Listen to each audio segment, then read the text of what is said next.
very much, Peter, for those kind words. It's a great honor to be here, and it's a great honor for me and for Lund University to be part of these annual workshops.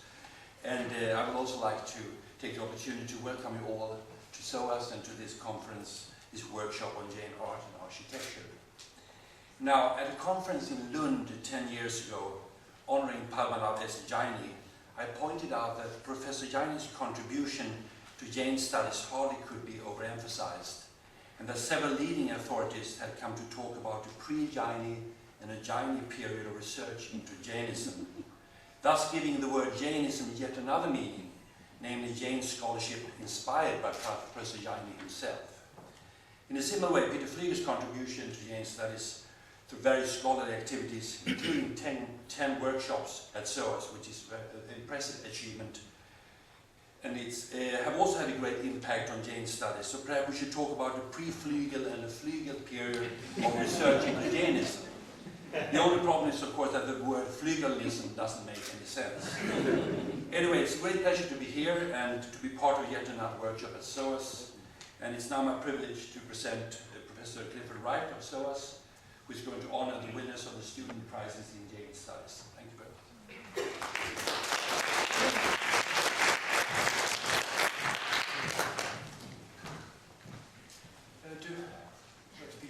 Do I understand that Mr. Setia is here to join me in this? Where's Peter gone? Ah, is Mr. Setia here?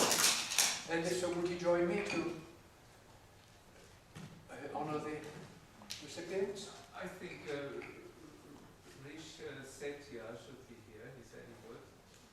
If not, then let us do it without. Right. Then may I optimistically ask the presence of Miss Annie Rowling, our first person honoured.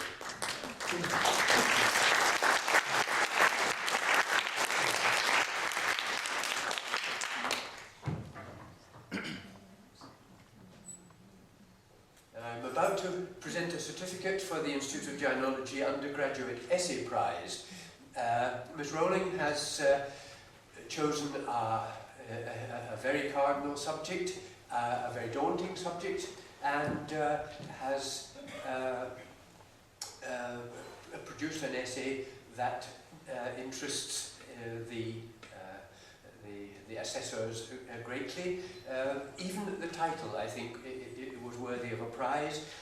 She took for her theme an Ekantavada, and the title was, "Is the philosophy of non-absolutism only partly or absolutely true?" I present you with this charming certificate. Thank you.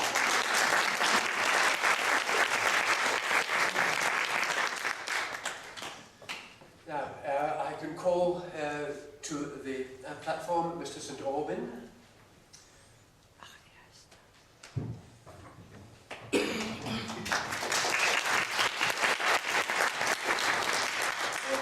St. Aubin has also chosen for his subject one of those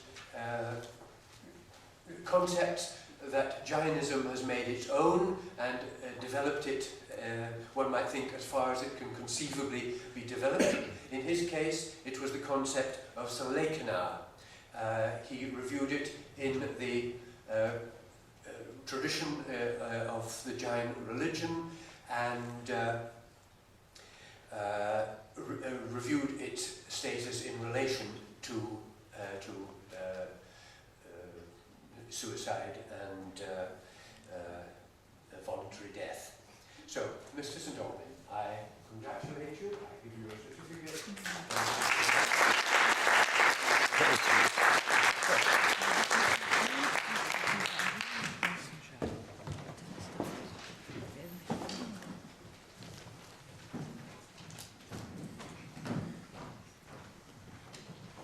Good evening. It's a great honour for me to be able to introduce Dr. Tiwari here tonight, and the Victorian Albert Museum is extremely pleased to be able to participate in this year's workshop. Dr. Tiwari is a professor of the history of art at Banaras Hindu University in Varanasi, and is one of the foremost scholars of Jaina art. He's known as a very distinguished scholar and teacher, and has made a particular study of Jaina art for a period of over 30 years. After completing his BA at BHU in 1967, he completed an MA in Ancient Indian History, Culture and Archaeology, also at BHU in 1999, and received his PhD from BHU in 1977, the subject being Jaina iconography in northern India. From 1974 to 79, he lectured at Sri Gandhi Degree College in UP, and then returned to BHU, where he's remained since, initially as a lecturer, but subsequently for 3 periods heading the Department of the History of Art under their rotation scheme. I myself met Dr. Tiwari in 1995 when he came to London as the recipient of a fellowship for the Nehru Trust for the Indian collections at the V&A, where he was here in London to study Jaina collections of paintings and sculptures in the London museums and museums in the area, visiting particularly the Victoria and Albert Museum, the British Museum, the British Library and the Ashmolean Museum in Oxford, but also visiting the Musée Guimet in Paris while he was here. And being, while giving 2 lectures at the Free University of Berlin, and also 6 lectures in London, which I think, given that he was here for only 3 months, is a great testament to his great energy and productiveness. He also presented a paper on Gomateshvara Bahubali in the International Symposium held at the V&A in conjunction with the exhibition Peaceful Liberators, Jain Art from India. He's been felicitated by by 2 presidents of India in 1995 and 98 for his achievements, presenting publications to them. His publications include 10 books, of which 5 are on Jaina art topics, many articles and research papers written in both Hindi and English, and has supervised 16 theses. Areas of particular interest to him are Jaina iconography, including that of the goddess Ambika, which he published a book on in 1989, and the medieval temple sites at Khajuraho and Delgaon. And he's also organised a national seminar recently on Professor V.S. Agrawala and his contributions to Indian art and culture at BHU in 2004. He's very recently completed an encyclopedic volume on the Jaina art, which he has acted as editor and has contributed the section on sculpture and architecture, Jaina sculpture and architecture. And is working on a major research project on Gomateshvara Bahubali and in art, literature and socio-religious context. So he's done a great deal over his career to publish and illuminate Jaina art, especially in the field of iconography, and to help to bring this important subject even further more to the centre stage.